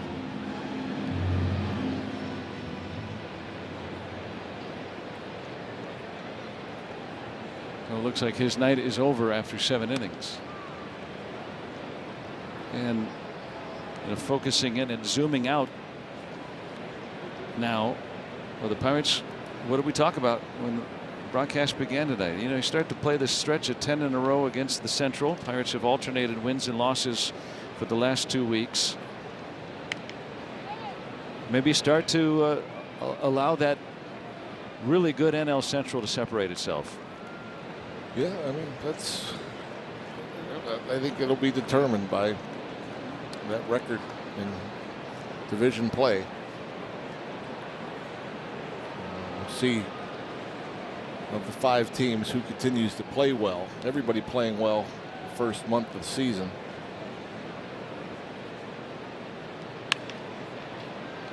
Hamilton. And Bauers, who's the hitting hero, couldn't get that one hopper, and the inning continues. Another hard hit ball from Nick Gonzalez, unfortunately right at the shortstop Hamilton, and he had more time. He kind of gathers himself. A routine throw, throws it in the dirt.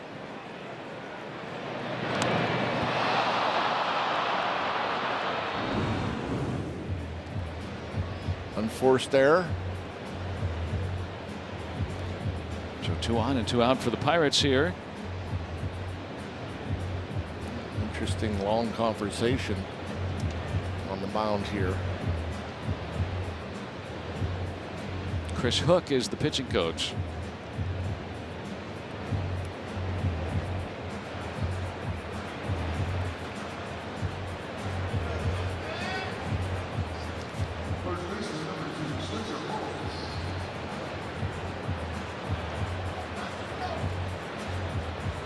That'll be an error on Hamilton, shortstop on the throw.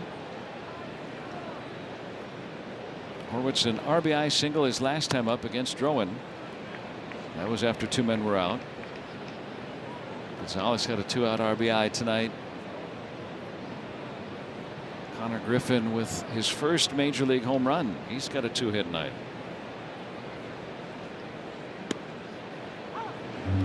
And yet, after all that, Skeens, of course, the story. Indeed. 20 in a row, retired to start his night. Something else. It just was effortless, too. It just looked so easy.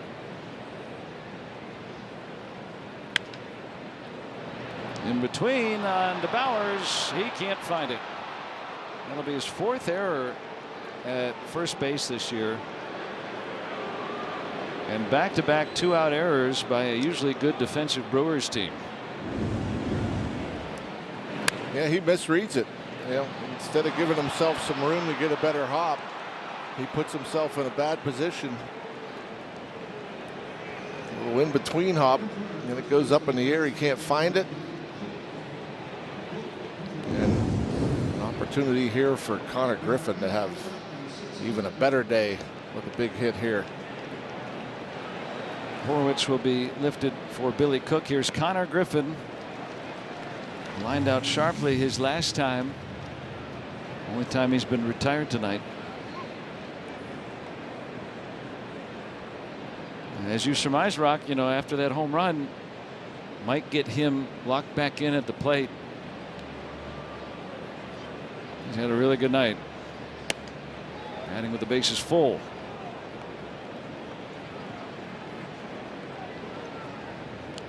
The more experienced pitcher versus hitter right here. Drowan is just his 2nd major league game.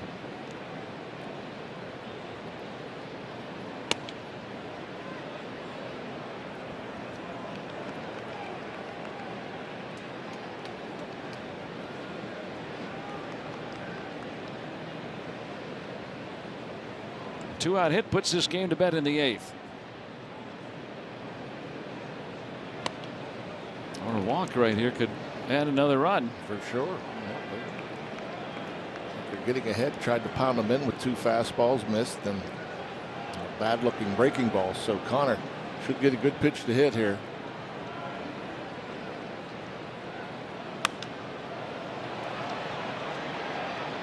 Fouled away, 3-2.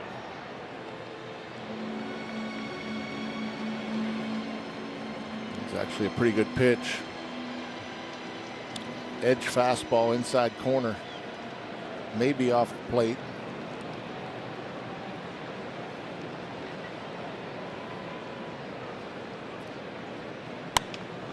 And Griffin flares one into right center.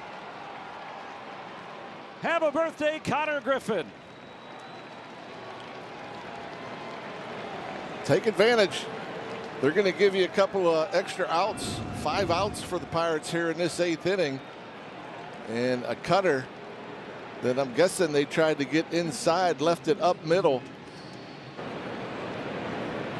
Griffin, what a night. 3 RBIs for Griffin. Only one player on his 20th birthday had ever done that. A 3-hit night. Edgar Renteria, the only player to have done that, at least in the modern era.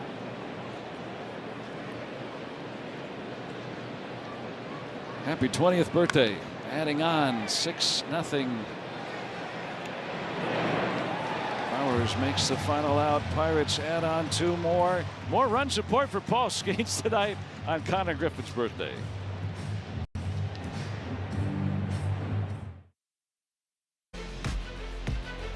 Pirates Baseball on SNP is presented by UPMC, the official healthcare provider of sports coverage on SNP.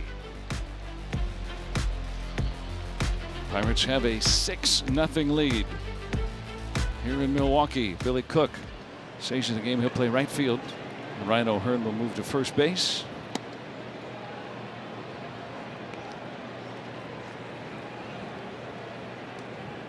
Mason Montgomery coming on.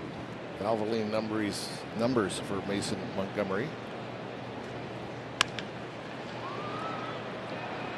There's the birthday boy.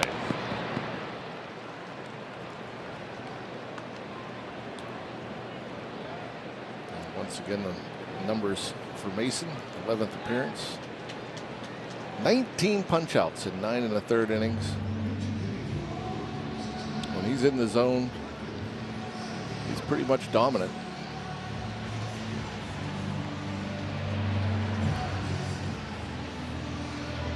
Perkins will pinch hit for Mitchell.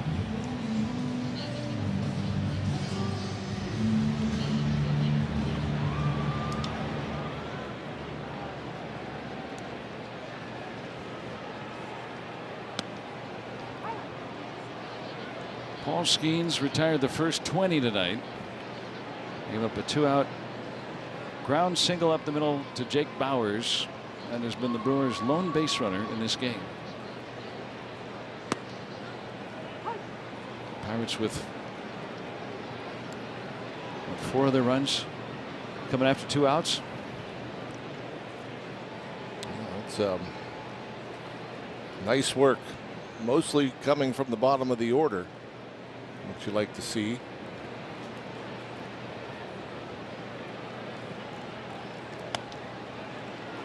And Montgomery just dispatches the pinch hitter. MLB Plus is new for 2026. You can stream MLB Network 24/7 in the U.S. and select out-of-market games every week.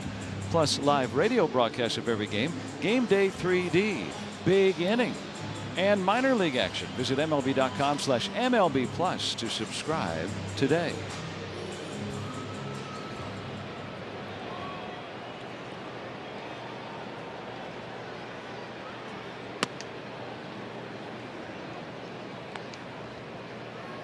And with another lefty up, they'll pinch hit with Greg Jones.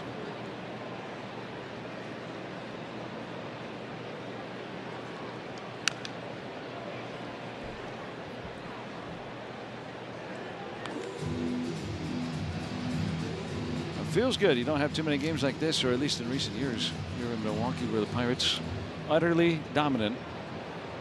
And as it always is, it starts with starting pitching. Yep. Timely hitting. Pirates have gotten to both of that tonight. And just keep continuing the line here, as Mitch Keller will get the ball tomorrow. And then Majinski will be on the Sunday afternoon tilt. Some good adjustments by the Pirates hitters against Woodruff. Indeed, yeah, he was looking dominant early. Good jump there from O'Neill Cruz. 1, 2, 3, go the Brewers.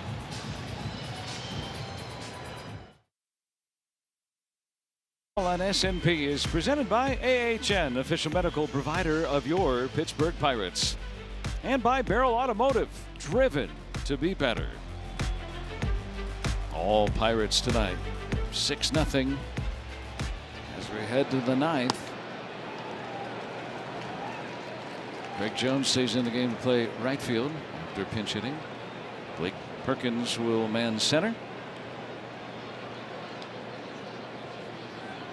Drowan came on for Woodruff in the 6th. Reset the bullpen for Milwaukee tomorrow. Cruz a good at bat. 8-pitch sequence. Put a ball in play with 2 strikes. Got an RBI in the 5th. Lined out sharply against this lefty his last time.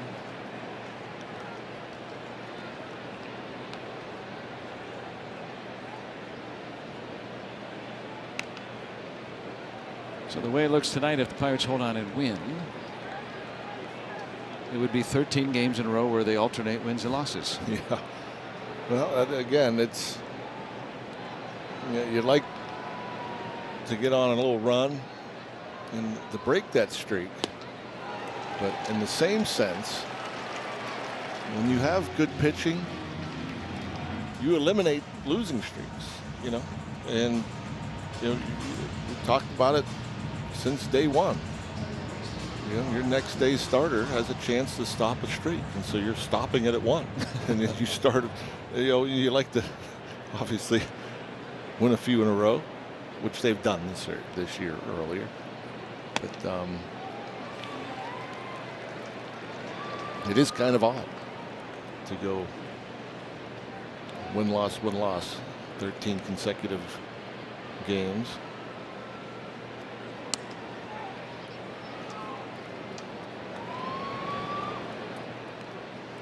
And the Pirates have done that one other time in their entire history, and that was in 1979. Of course, the last year they won the World Series.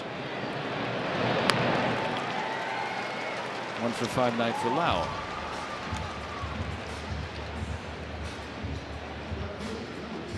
Pirates, last time that they won back-to-back games was against the Cubs. They're the last team to have beaten the Cubs. Yeah, that's something. Yeah, this division. 9 in a row for Chicago. They play at LA tonight.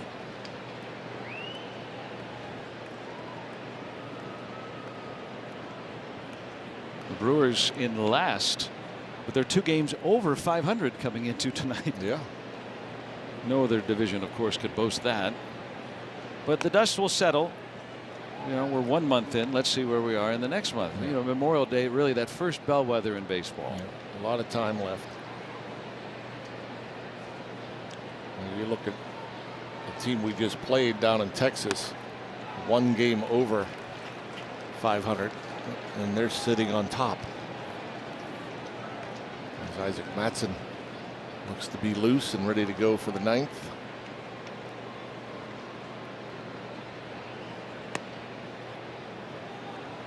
And tonight, the first of 10 straight against the division for the Pirates. They look to go to 5-2 against the NL Central.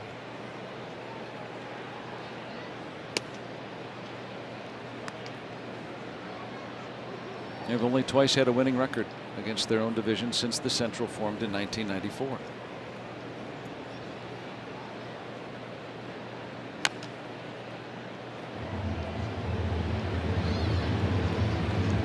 Reynolds hoping to be on a team that wins more than 76 games for the first time in his tenure. This is game number 8. Same thing for Mitch Keller. And it feels different, especially here in this house of horrors all these years. It's been a miserable place for the Pirates since it opened. And they didn't come in tonight and maybe luck out. I mean, just utter dominance.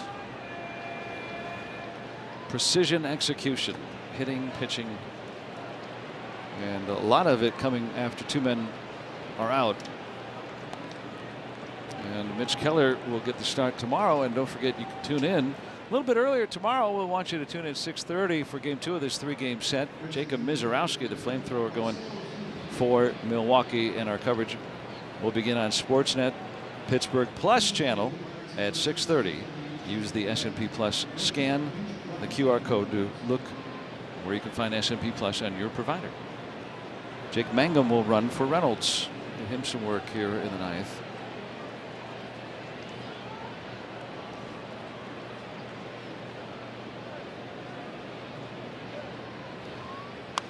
Ozuna. See if it hits the roof. Nope, not high enough. Oh, that mound's tricky. Pirates have a 6-0 lead. It'll be Matson for the 9th.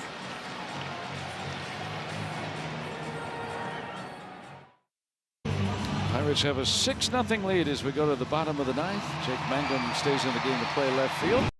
And this Pirates pitching change is presented by Valvoline Instant Oil Change. Service you can see, experts you can trust. And Isaac has been outstanding. 13 games, 13 2/3 innings, 1.32 ERA, 10 punch outs, 6 walks. First game since Sunday. 3 outs into a Pirate victory. Jake Bauers, a 2-out ground single in the 7th inning. Skeens had retired the first 20 in a row. I'm going to read you the list of all the Pirates games against the Brewers where they've limited their opponent to 1 base runner. Ready? All right, there's the end of the list. 1. It's never happened.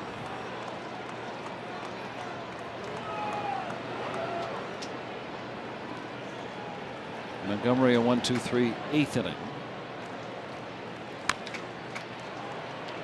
I'm going to go go foul. We could have played the entire game without a left fielder. And the results would be the same. The Brewers did not hit a ball into the outfield in any fashion or form until the 6th inning after 2 men were out. And that was in the shallow center. Could argue that the infielder could have caught it. Matson with the strikeout, 1 out in the 9th.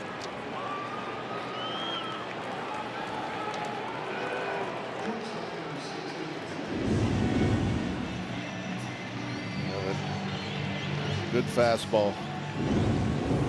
They just have a hard time getting the bat to it. The last time that the Pirates limited their opponent to 1 base runner total for the game on the road. Had you debuted yet? May 27th, 1991. A month and a half before I got there. So before your Major League career started. That was at Busch Stadium in St. Louis.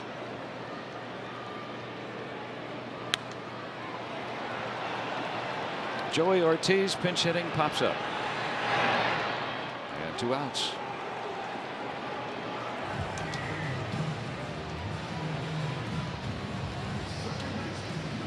A complete dominating performance for Donnie Kelly's Pirates here in Milwaukee to open this series.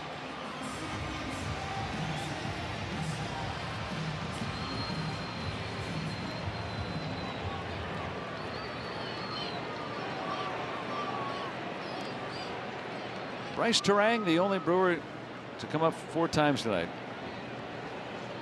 That's saying something. 1 over the minimum.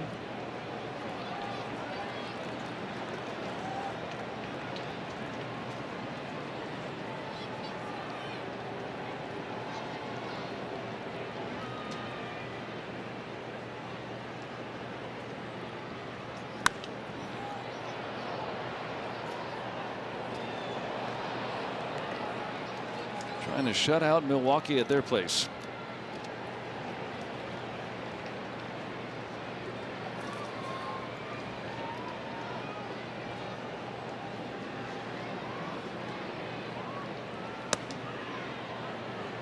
Now falling behind 2-1. Skeens started, retired the first 20 in order. Pirates getting some 2-out hitting tonight. Connor Griffin on his 20th birthday hit his first major league home run. Has driven in 3 tonight. 3 hits for Griffin. Pirates have not walked anybody tonight.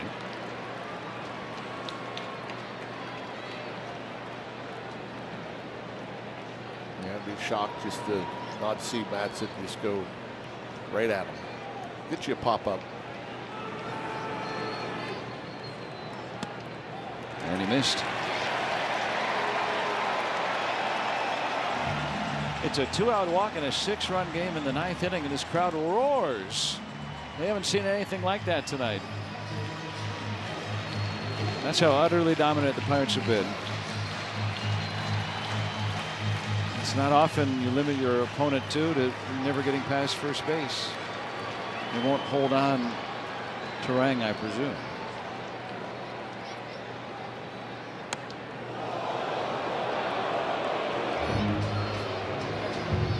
Again, maybe a little rest from Matson, who hasn't pitched since Sunday.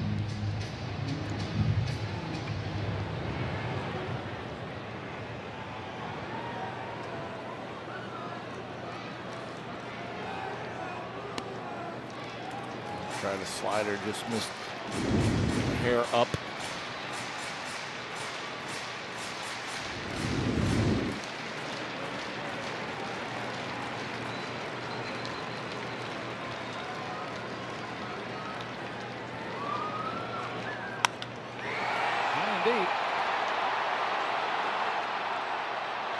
Cruz has got it. And the Pirates shut out the Brewers behind a dominant outing from Paul Skeens and a great birthday present from Connor Griffin. Yeah, you're 2 superstars. You know, I mean, Connor might be not listed as a superstar yet, but he will be a superstar. But you got the best pitcher in all of baseball in Paul Skeens, and he had his best stuff here tonight and just made it look easy. I thought for a moment there, the way it was going, that we might have a special one here tonight, as he was perfect through 6. And the way that he pitched tonight, he thought maybe, just maybe, it would be perfection. Our North Star Chevrolet Buick and GMC star of the game, Paul Skeens. 20 straight batters retired, and he brought back the splinker a bunch. Had the fastball consistently right around 98, mixed in the sweeper, some change-ups, but it wasn't until there were 2 outs in the 7th inning on a 3-2 pitch, a seeing eye single, which broke up the no-hit and the perfect game bid. And that was the end of his night after 7. And Connor Griffin, the offensive star, almost immediately after Paul comes out of the game, adds some insurance with big 2 RBI base hit. And that was his 3rd hit. And of course, the first big league homer, the first hit of the game for either side, back in the 3rd. And Hannah Mears has Connor Griffin. To the right.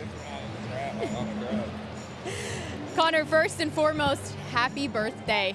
Your first big league home run on your 20th birthday. You're the first player in Major League Baseball history to hit your first career homer on your birthday. So how good does this moment feel? Yeah, it was awesome. Glad to get that one out of the way. Now we can get rolling. You had manifested your first big league hit with Connor's Corner at PNC Park, but how did you visualize your first home run? Could you have imagined it this way? I had no idea what it was going to be like. I just got a good swing off, and the ball did its thing. Your wife manifested this for you, by the way. She said, how perfect would a birthday bomb be? I mean, did you talk to her about this today? Did you come into the day feeling like you had one in there? I don't know. She's just super excited this morning, saying it was going to be a good day, and I'm just so thankful to have her here with me, and she just makes me a better player. Nick York is celebrating you over here with the sunflower seed showers, but you got the silent treatment going into the dugout. How can you explain what the silent treatment was like in that welding hood and high-fiving the air? I mean, it was awesome. I knew they were probably going to do something silly like that, but I enjoyed it. When they all celebrated with me shortly after that, that was a fun time. You have said when Paul Skeens is on the mound, you've got to get that guy some runs. How would you describe what playing behind his near-perfect outing was like tonight? Yeah, it was awesome. You know, it's cool to watch front hand right out there at shortstop, and he's just unbelievable. So glad to have him on our team. I know he appreciated your work at the plate tonight, KJ. You told me in spring it took one swing of rhythm in the minor leagues to finally feel like you found that missing piece to your game. Did you feel like after the 3 hits tonight, you might have unlocked something at this level? Yeah, every day I figure out something new. Today was a good day.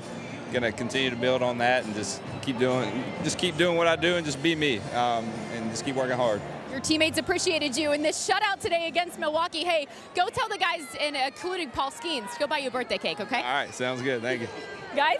Yeah, that's great. Have a cake and have some more. He drove in half the runs tonight, hit his first Major League home run, and he wasn't even the story with Paul Skeens retiring the first 20 men he faced tonight. The Pirates dominate the Brewers, allowing just 2 base runners in a 6-0 victory over the Brew Crew in an important NL Central series.